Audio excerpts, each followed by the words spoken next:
Well, I see you dug up the original movie poster. Oh boy, that takes me back.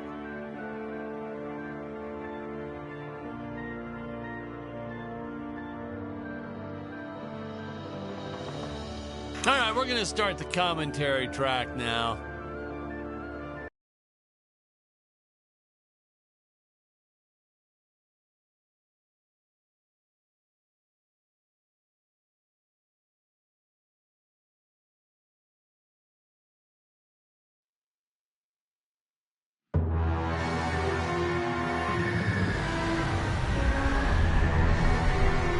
Hello, Dan Smith here. I directed this film back in, well, it feels like a century ago.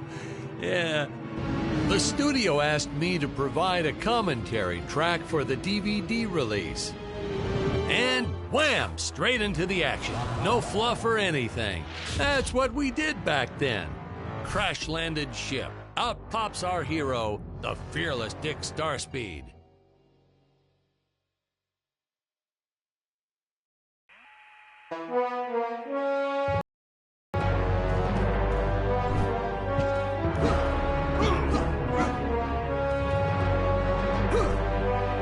The ship's velociter reactor is damaged. I believe that I am stranded on an alien planet. Played, of course, by actor Jonathan Digby. Went on to some minor roles after this. Such a shame. I thought from day one this guy's got leading man written all over his face.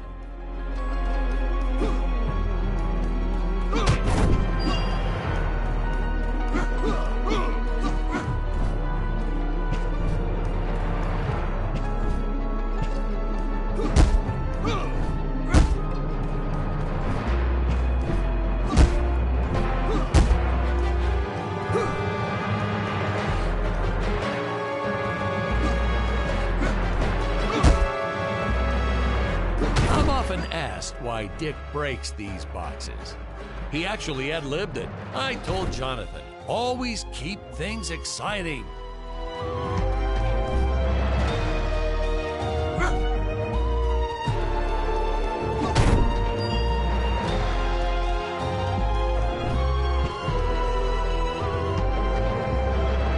Greetings, citizens of Gravoria. I am Dick Starspeed, and I come in peace. Probably shouldn't have had Dick draw his weapon when he was talking about peace. Well, maybe one day we'll go back and CG it into a sandwich or something instead. Ha! Just kidding. This is what people pay to see. A no-name middle-aged B-list actor duking it out with stuntmen and costumes.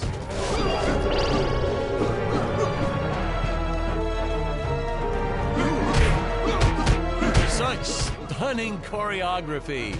Now the extras in those robot suits really knew how to take a punch. Oh, literally. I told Jonathan not to hold back. Give it all to him. Kick him in the nuts and bolts. And I know what you're thinking, but don't worry. We handled it responsibly.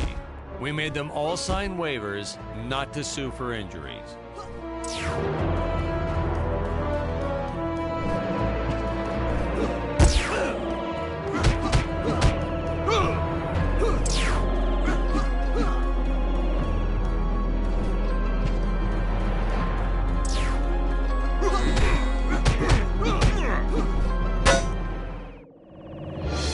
Smokes!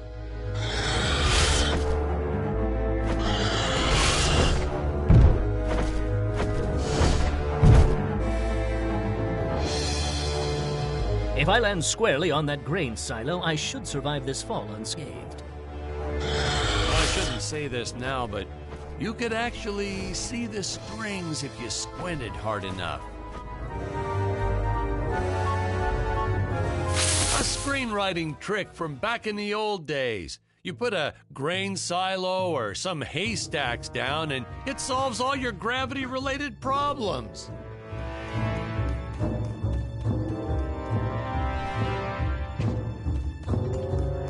It appears some of my equipment was lost when my ship was shot down. But what luck! This high-tech scanner reports that my ray gun is nearby.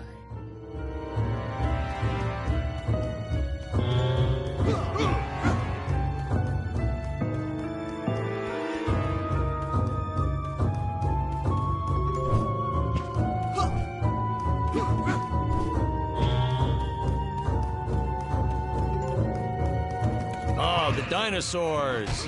You just don't see quality stop motion like this anymore, do you?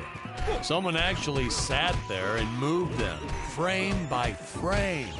Today, it'd be done with computers, but where's the artistry in that?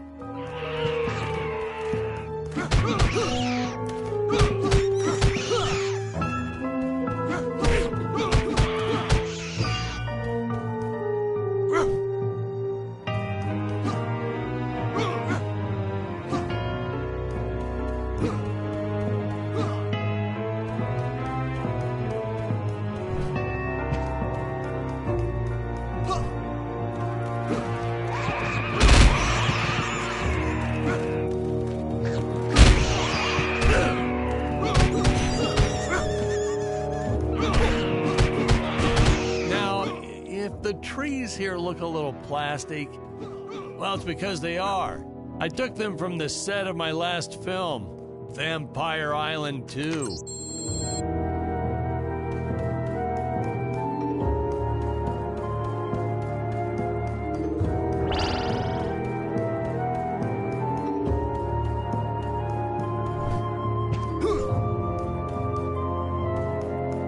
Fair share of nasty letters from scientists complaining about our portrayal of the dinosaurs.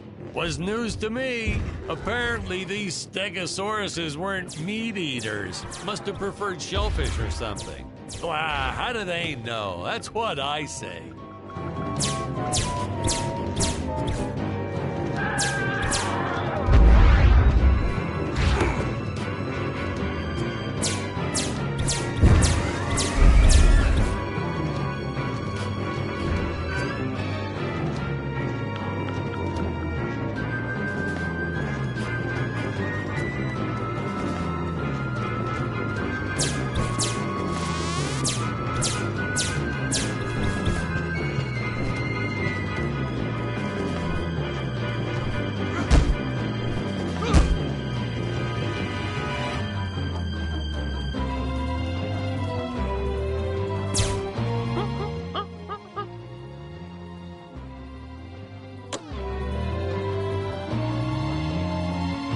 As usual, the local population is defenseless. That's where our hero steps in and saves the day.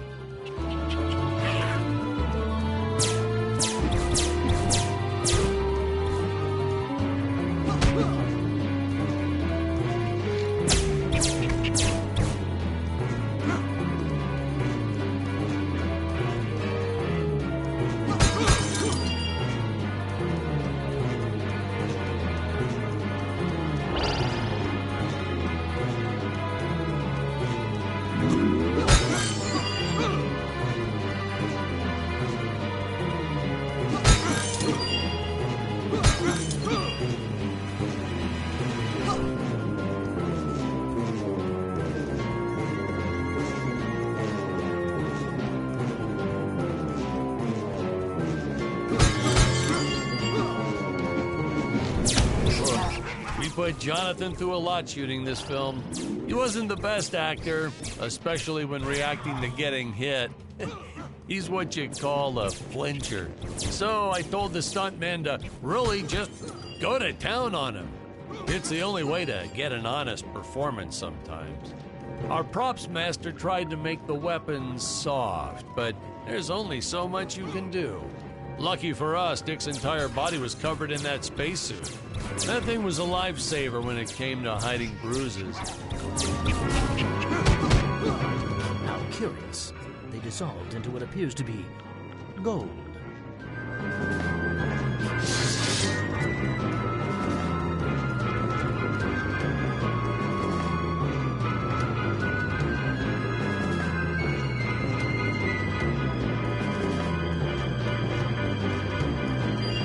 Notice the gold disappears when Dick touches it.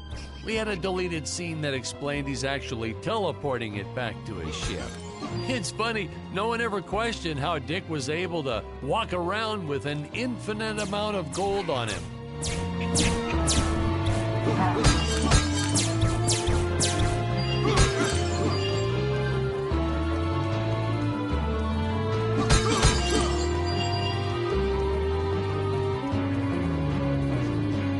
We had to redo these shots. Our first attempt was kind of a disaster. We tried using real apes, thought it'd cut down on the costume budget a bit. But have you ever tried working with apes? They are the worst actors ever. They don't sit still for a moment, and the second you take your eyes off of them, they're flinging their feces all over the place. Jonathan refused to work with them after he got, well, let's just say that he had to take more than a couple of showers one day.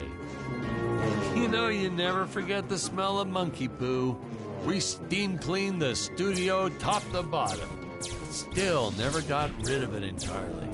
All through the rest of the shot, we kept finding those little surprises hiding inside various props. Boy, were those the days.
Some really top-notch stop-motion effects, huh?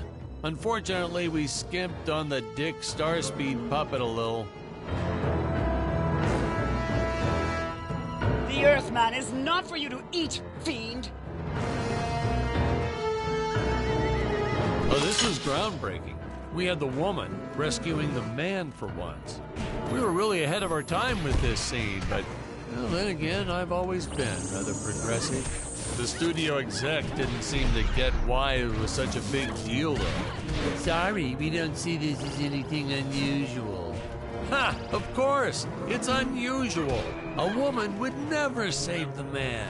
It just doesn't happen. Not in the movies, not in real life. I don't know why we didn't get more recognition for this scene. I guess I was just a little too ahead of my time.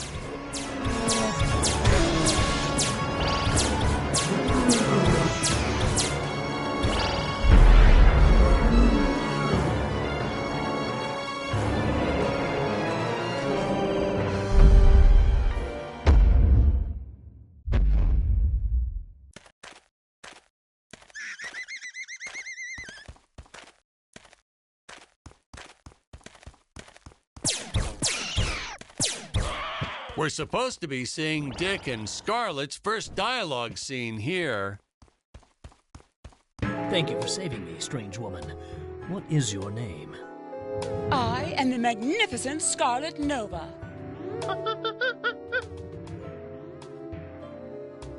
Do not question my motives. Just be happy that you are still alive. I must speak with my father at once. I shall teleport to his chambers.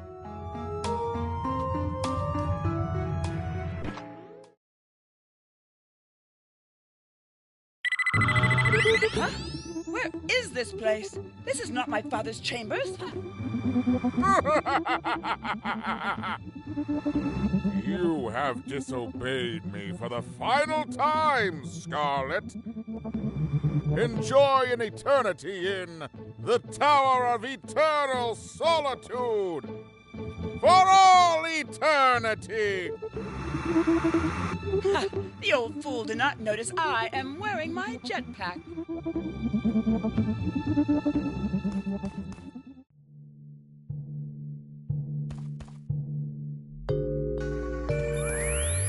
Booster usage. Jump. Wait. Wait. Use booster. Survive deadly fall.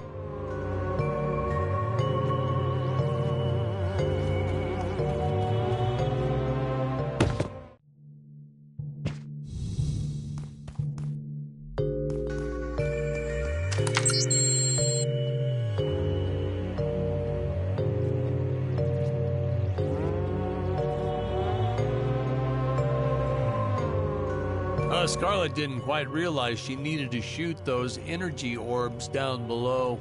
Keep in mind, Stacy was doing this on a soundstage, okay?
The fearless sea monster, always patrolling the shore, eagerly awaiting for his next meal.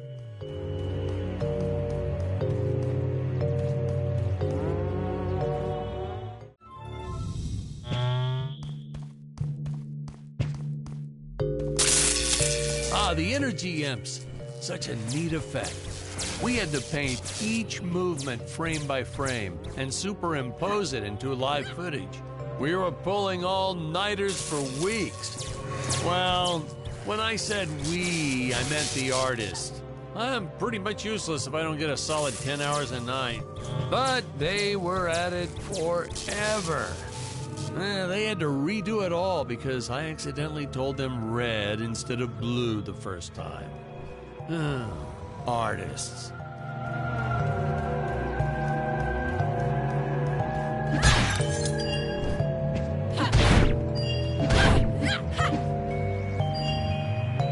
Curses! My father revoked my access to the teleport terminals. I shall only be able to utilize the ones I activate manually.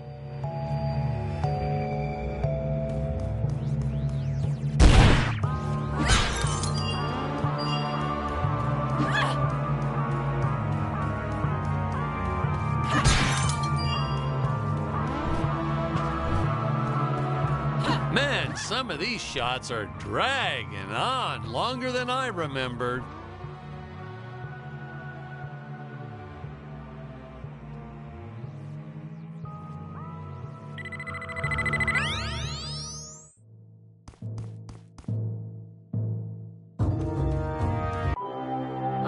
I knew you would return. Puny Earthman, you shall help me overthrow the Emperor. Why would you turn against your own father? How do I know I can trust you? Oh, this scene. This is practically Shakespeare in outer space. Just as the entire planet does. And, huh? Patrick, what's wrong with the video? Sorry, sir. Technical problems. Darn it, we're missing some really good writing here. There. Sorry about that. Well, we just passed right by her big scene. Basically, they agree to work together, but one must stay behind in the sleep chamber at all times. Should I rewind? Never mind. I'll continue from here.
Right from the start, our budget was a little tight, even by standards back then.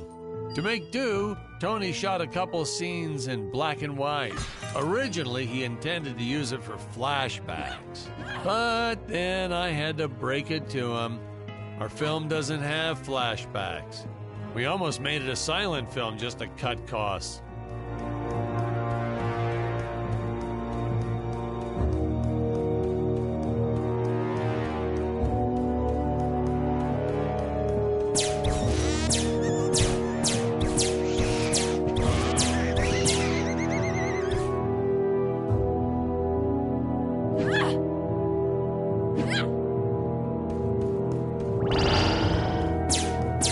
I felt it was an absolute necessity we have a T-Rex in this film, but we got this Serato thing instead. Of course, I went through the whole production thinking it was a T-Rex because, really, who can tell the difference anyway?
It would appear that now is the time for us to climb the Deadly Tower of Monsters.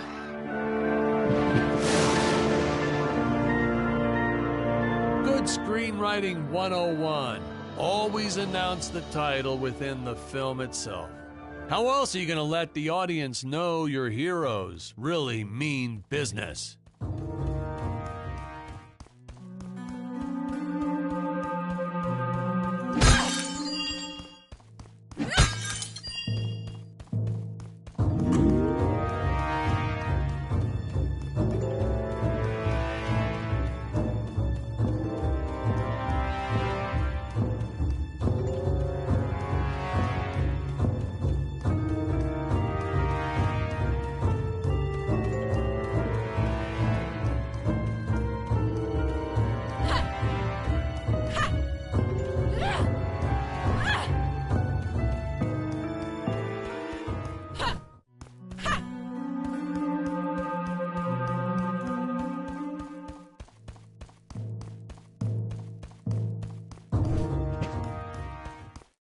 Now, that weapon, it's just an electric shaver, but you know, I bet you'd never guess it was, would you?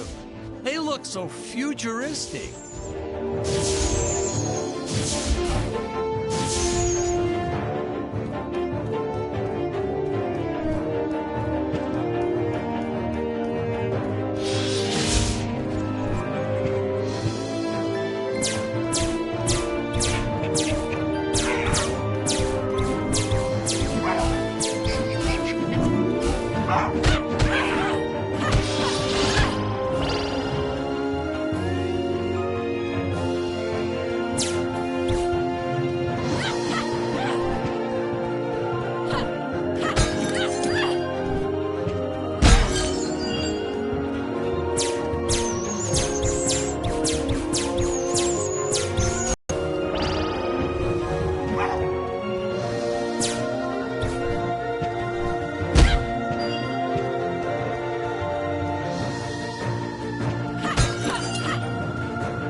I could have made use of that one at some of our meetings with the studio.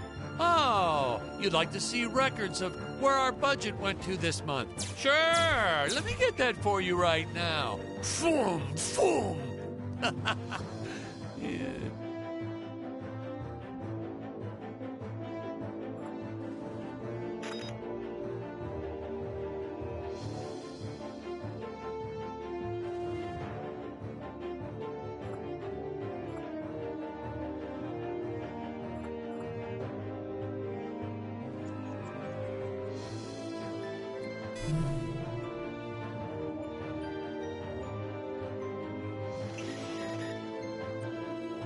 Unfortunately, those meetings ended in a much different way.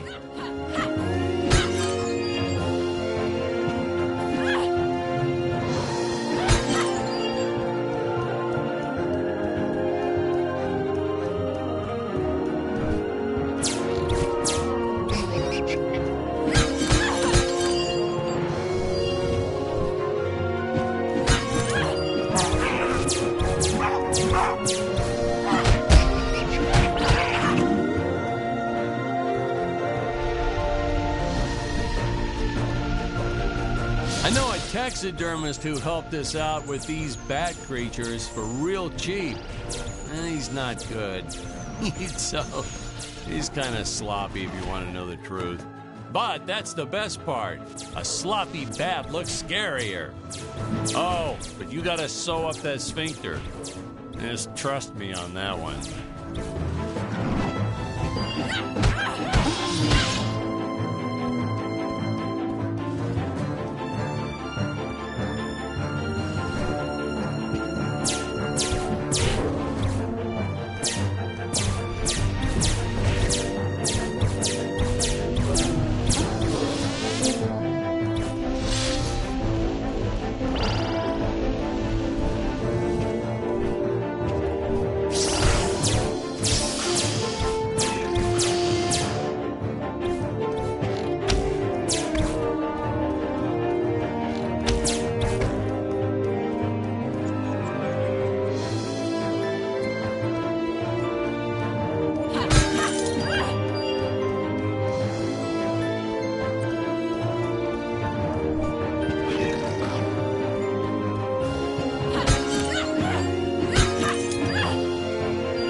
The squids. Some board member had these nephews who really wanted to be in the films. They made me cast them as squids. Whatever happened to artistic integrity? If you're going to cast a role not on merit, at least let it be a hot female role. My effects team kept assuring me the strings wouldn't be visible in the final cut, but I could see them. No transparent nylon. This stuff will do the trick. Yeah, right. I swear, those darn strings is what made my hair go white. Wham and bam! Now, here's some real action. Nothing like an adrenaline boost to get our hero to really start wailing on those monsters. We were unsure how to represent a surge of adrenaline at first, but I think we nailed it. Yep, definitely nailed it.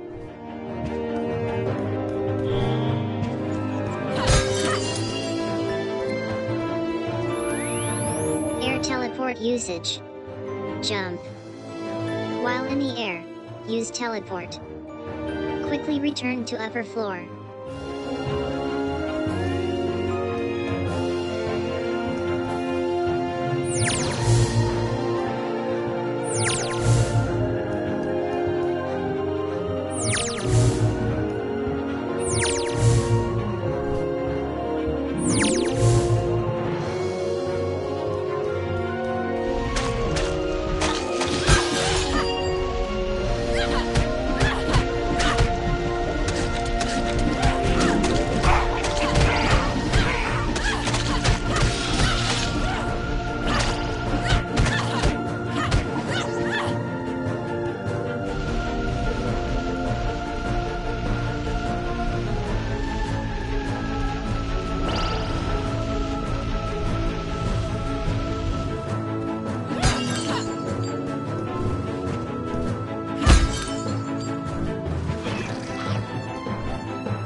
You don't want to miss a single minute of this scene. The nuclear ends.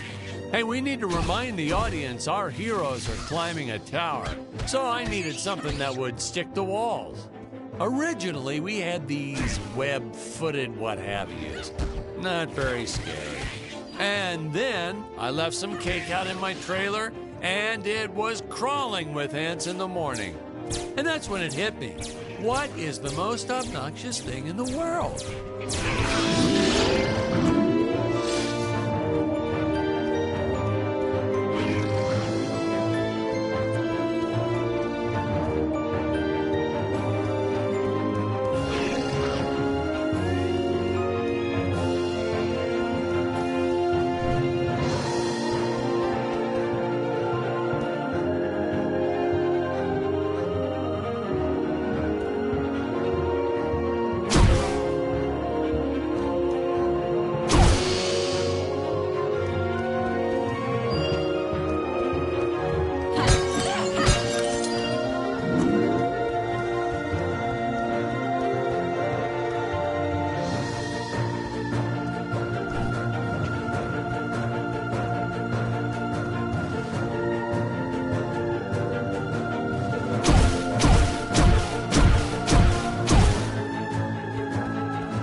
Oh no! This head belonged to my co-pilot robot. He was the most loyal companion in the galaxy. Dick. Malfunction. Dick. Malfunction.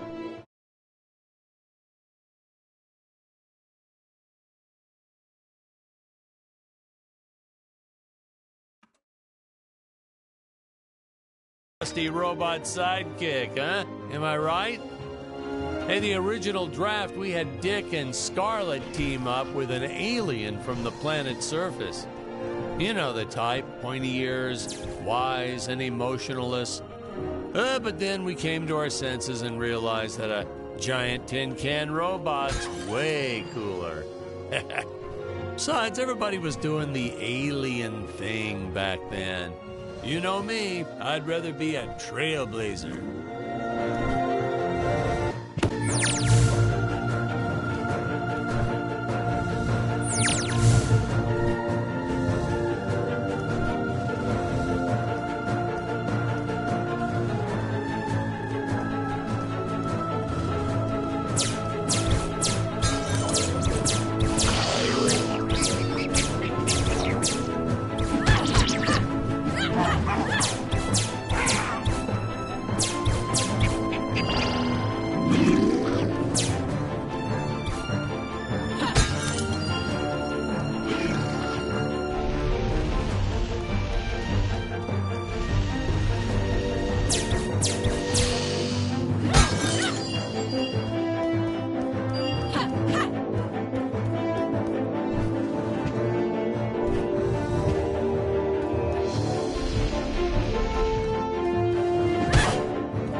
The insurance company made us install those safety guards after our actors fell off the set one too many times.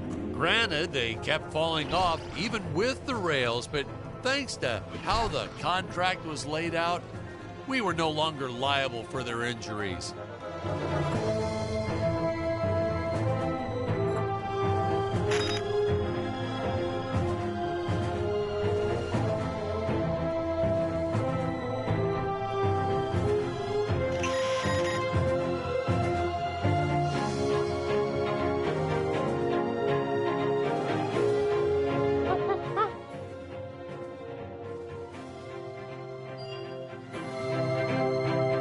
Ladies and gentlemen, I guess it's time to talk about the elephant in the room.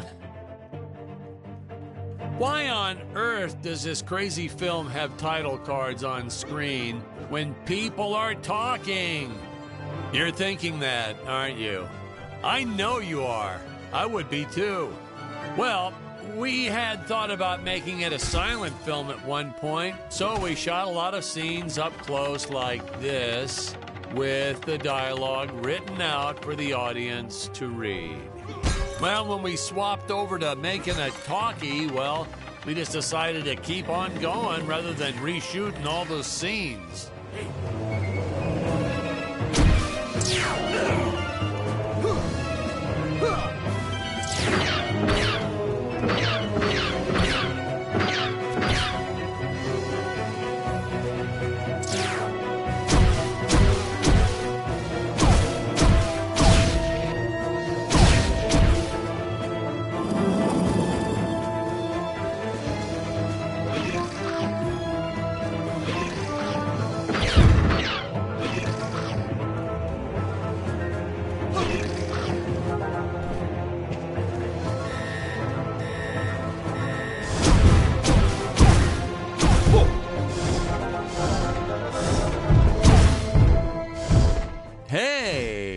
what's going on.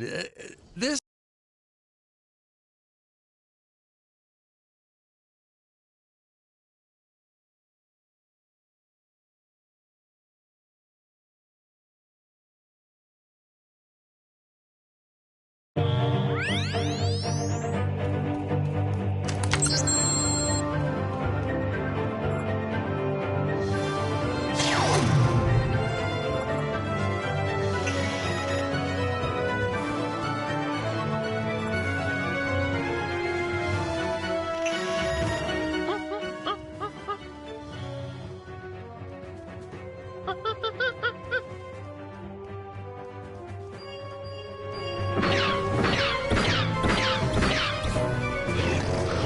insurance company made us install those safety guards after our actors fell off the set one too many times.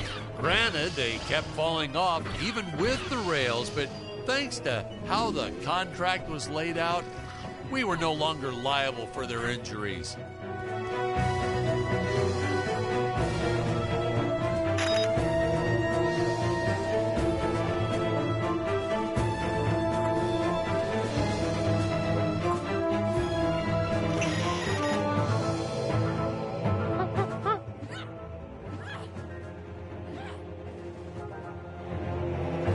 Well, ladies and gentlemen, I guess it's time to talk about the elephant in the room. Why on earth does this crazy film have title cards on screen when people are talking? You're thinking that, aren't you? I know you are. I would be too. Well, we had thought about making it a silent film at one point, so we shot a lot of scenes up close like this, with the dialogue written out for the audience to read. Well, when we swapped over to making a talkie, well, we just decided to keep on going rather than reshooting all those scenes.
Best part about being in showbiz, craft services.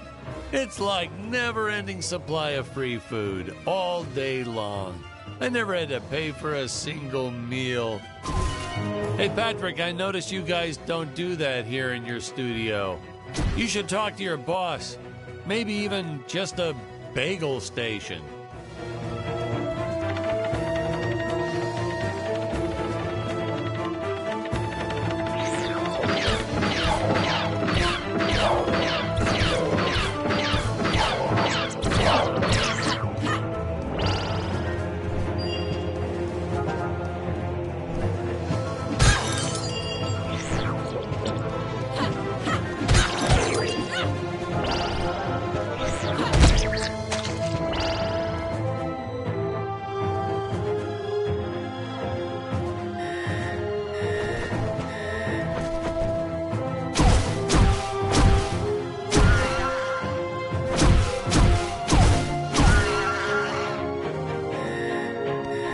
Nitpicking science community also complained about these Terra whatevers breathing fire, like there's fossil evidence of dinosaurs not ever shooting fireballs.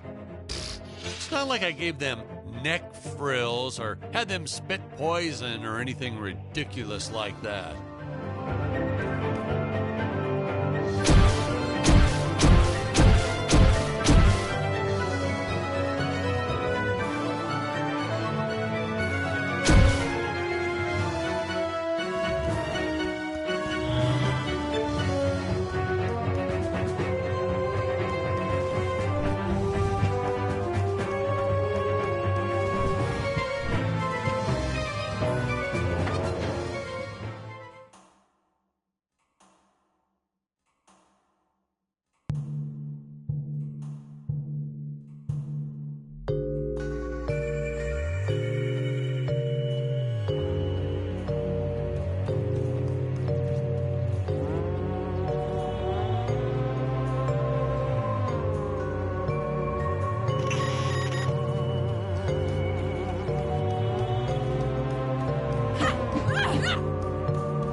As luck would have it, the next lot to ours was filming some horror movie set in Transylvania.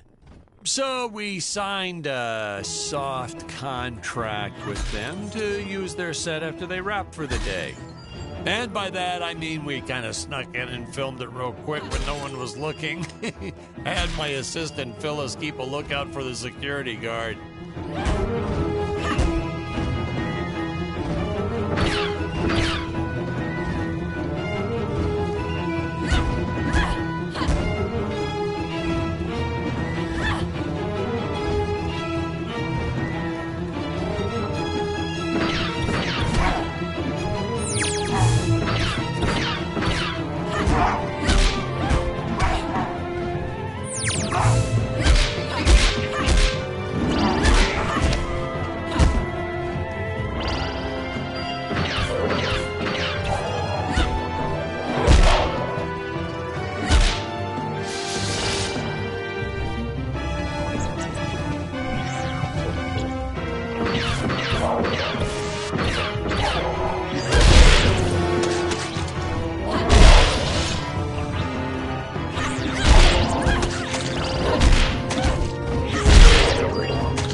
Originally, we shot this scene with Scarlett using the landmines, but then I came to my senses and we reshot with Dick.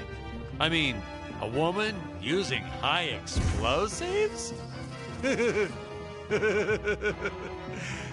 may be a science fiction, but we have to keep things at least somewhat believable. Hey, most days, the effects team really nailed it. Dinosaurs, saucers, hey, you name it. But these, deflating rock boulder cubes, not their best work. Just looks kind of odd, if you ask me, like giant whoopee cushions. Hey, they said they could add some debris and explosions or two afterwards, and then we ran out of budget. Well, to be fair, we ran out of budget several times, but still, I lost a lot of sleep over these rocks.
Created these conveyor belts for Stacy's character, Jonathan was always trying to run across them to no avail.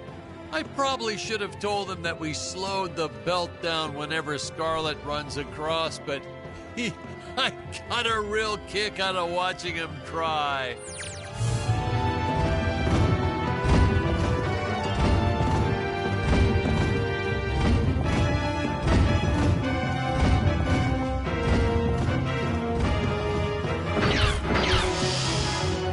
First tried this one with regular logs. Well, that was disastrous.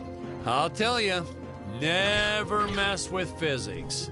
It was kind of, well, to be frank, it started out nice, but then, well, it was a death trap. Just plain and simple, it was a death trap. Poor kid holding the boom almost broke his leg. Guess he played basketball in college or something, because he leaped right at the last second. Whew! Crisis averted. My props guy wanted to swap them with some spongy material for safety, but I had a better idea. Let's set the logs on fire. Then the crew will be sure to be safe dealing with them.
Say, you know what I was thinking?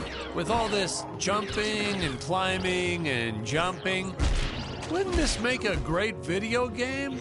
Isn't that what all those video games are about? Jumping around? Well, yeah, and killing. There's jumping too, but it's mostly the killing. What? Patrick, that's awful. What sort of example are we setting for our youth? Well, movies are pretty violent too. Your heroes have killed everything in sight. You had Dick shooting a dinosaur in the face in the first 5 minutes. Oh, well, Patrick, that's different, you know? What we did on film, that was art. Video games aren't art.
Funny story about the two caged apes in this scene. I had completely forgotten about them when we wrapped up filming on the set. Then we spent the next day doing a location shoot. So, suffice it to say, our return to the studio was met with a couple of grumbling tummies complaining about unsafe work conditions, human rights, yada, yada, yada.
Hey, Patrick, I was thinking we should take a little break and get a bite to eat. You like Chinese? I know a great takeout. Well, we're not scheduled for a break for another few hours. Nonsense. Hey, you have to try the shrimp. It's the absolute best. But, oh, hey, I feel like I should warn you. Gives me horrible gas. But that's okay. We're friends, right? Really, sir. Studio time costs a fortune. Let's just stay on schedule. Good thinking. We could grab a real dinner together and go out for a night on the town, yeah. Two young bachelors on the prowl. Say, where do you youngsters go these days?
This movie may not have made the big splash in Hollywood or even made the budget back for that matter, but hey, in the end, I think it was still worth making just for those die-hard fans that really love it. I attended a lot of sci-fi and movie cons, and to this day, I still see fans showing up dressed as aliens and apes and dinosaurs. Does a man proud. Now, granted, their costumes aren't exactly 100% faithful to the film, and it seems that no one ever remembers them by the right name. But still, knowing that we still have fans like this promoting the film decades later, it puts a tear in this old director's eye. I get all emotional.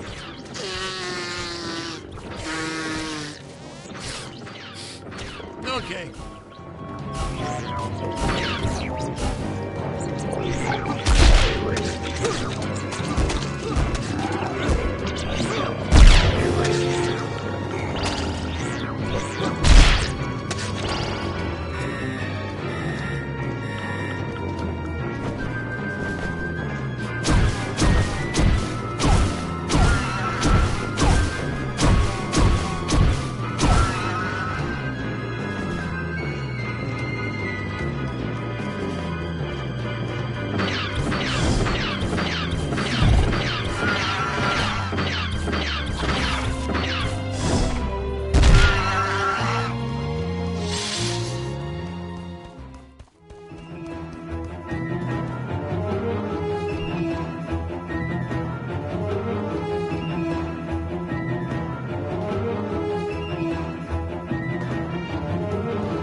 Tony and his insistence on lens flare. I tell you, some days it felt like he was trying to be the director. Honestly, you could see dust on the lens, so just go and wipe it off myself. He would get so upset about it too. Like my fingers aren't clean enough to wipe the lens. Don't touch the lens. Whatever.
Danger. Human speed is not enough to pass through that fan. Chance of death 100%. Retrieve the time vortex device if you wish to go any further. Searching. Time vortex device detected. Device in dangerous area. Nuclear amps everywhere.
So, do we get any backstory on Dick? Why'd he travel to Gravoria in the first place?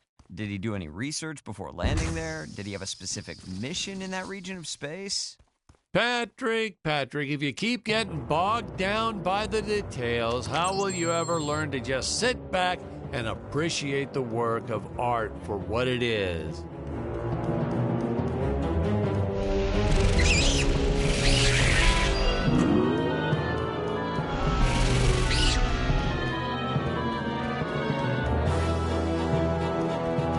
Production tip, ladies and gentlemen. No matter how sunny it is, don't store your papier-mâché props outdoors. They will get rained on. It's the law in this town, like Occam's razor or Stockholm Syndrome, or I forget what it's called.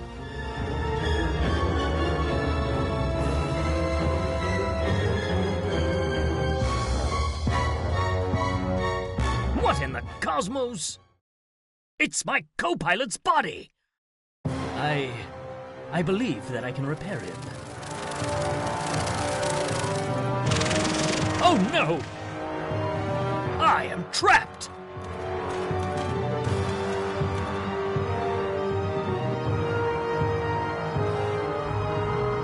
Master Dick.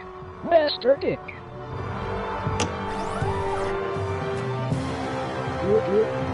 Functions restored. Threat detected. Must eliminate. Fun fact, that we actually had an actor inside the robot suit moving him around. I bet you thought it was an actual robot, huh? That's how good he was. No rest breaks or anything. Hardest working actor I've ever met. What a trooper. It was a shame we couldn't afford to pay him.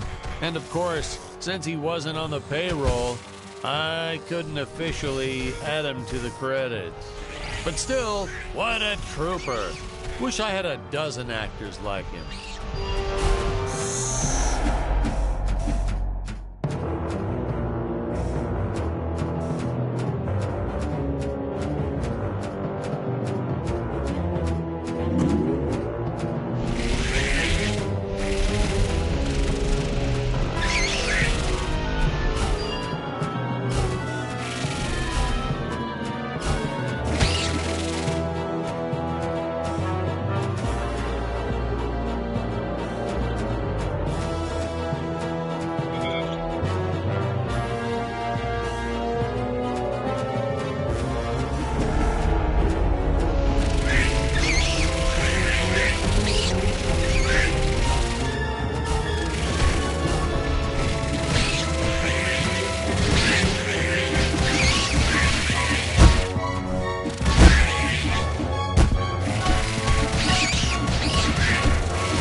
Dangerous radiation detected.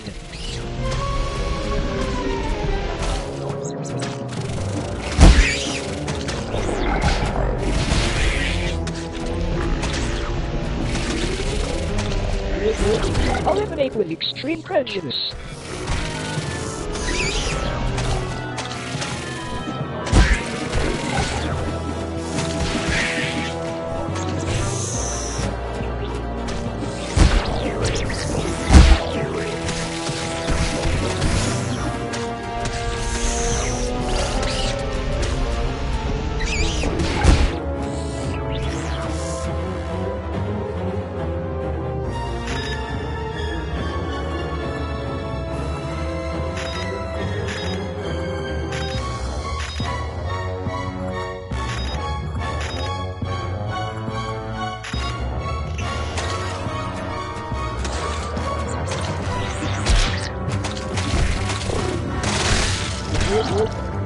slimes terminated.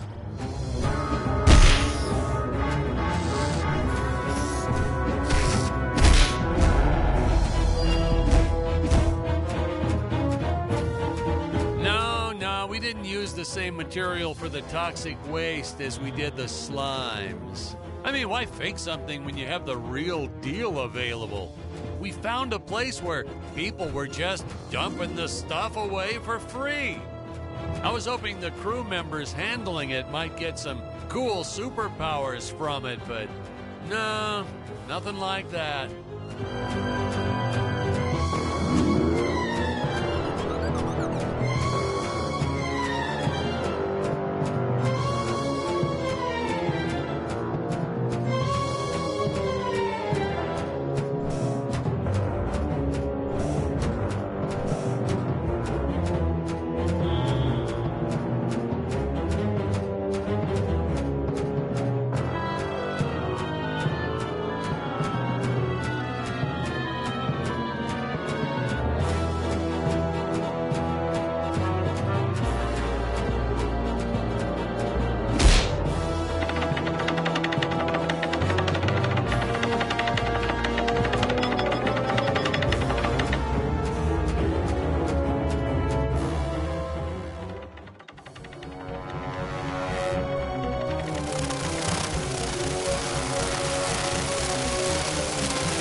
I will strike down upon thee with great vengeance and furious anger.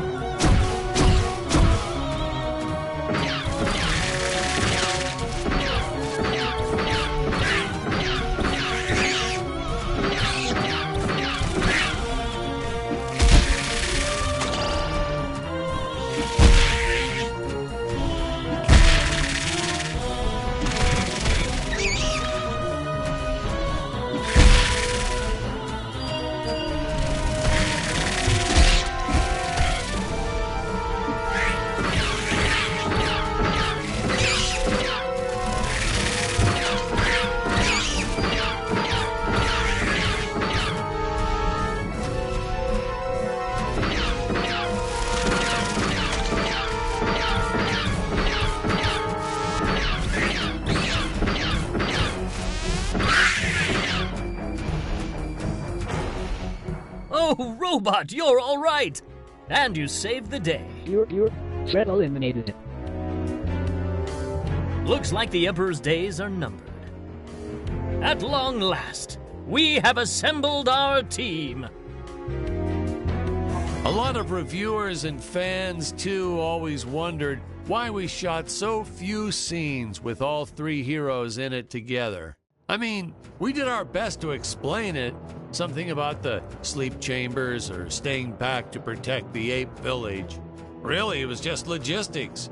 Jonathan had bowling league on Tuesdays and Thursdays, and Stacy had her karate Monday, Wednesday, and Friday. Honestly, we almost never had all of them on the set at the same time. Our robot actor was in some religion that only allowed him to work on Sundays. I'm still a little skeptical about that one, though. Sir, it's just a guy in a suit. Couldn't you have gotten just about anyone to stand in as the robot? See? That's why you'd make a horrible director, Patrick. His touches were subtle, to say the least. But he really brought a lot of character to the robot role. If he was so indispensable, how come you didn't list the actor in the credits? Well, let's just say it was an oversight. But I've learned my lesson. I only made the mistake 6 more times throughout my career.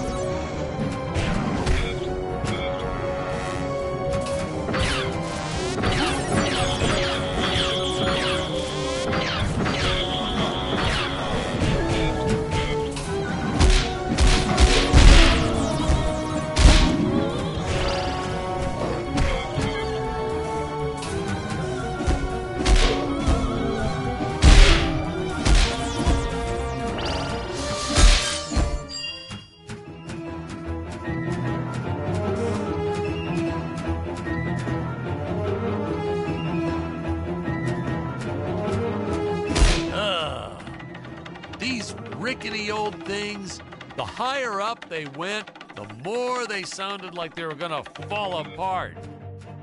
I'm amazed that no one ever got hurt, or worse, riding these things. Well, there was the actor we originally cast for Dick's role, but we don't talk about him.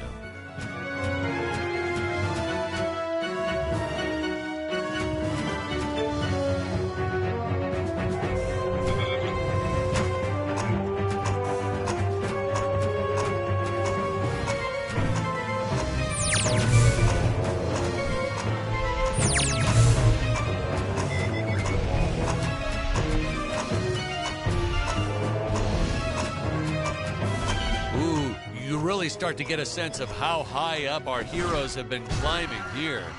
Reminds me of how the crew always used to comment on how high everyone was. Those jokers, they'd even say it when we were filming the grounded scenes. And they all giggled like school children whenever they mentioned it too. So I'd make sure to laugh even harder so they'd know I was in on the joke.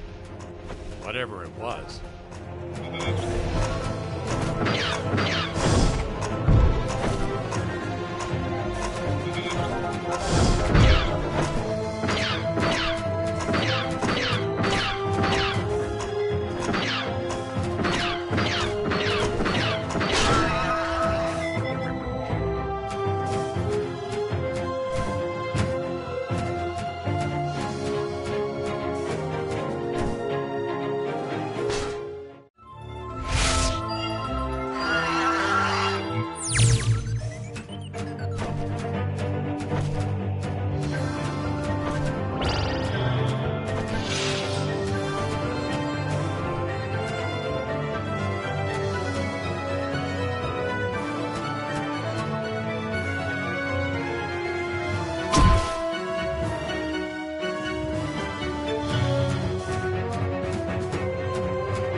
Fight this beast here. I must make for higher ground.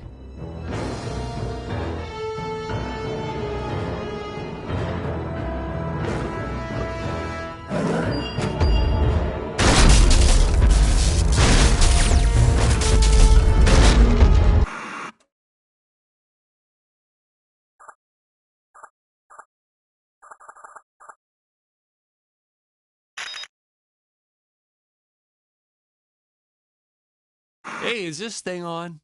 Can you hear me all right? Yeah, all good.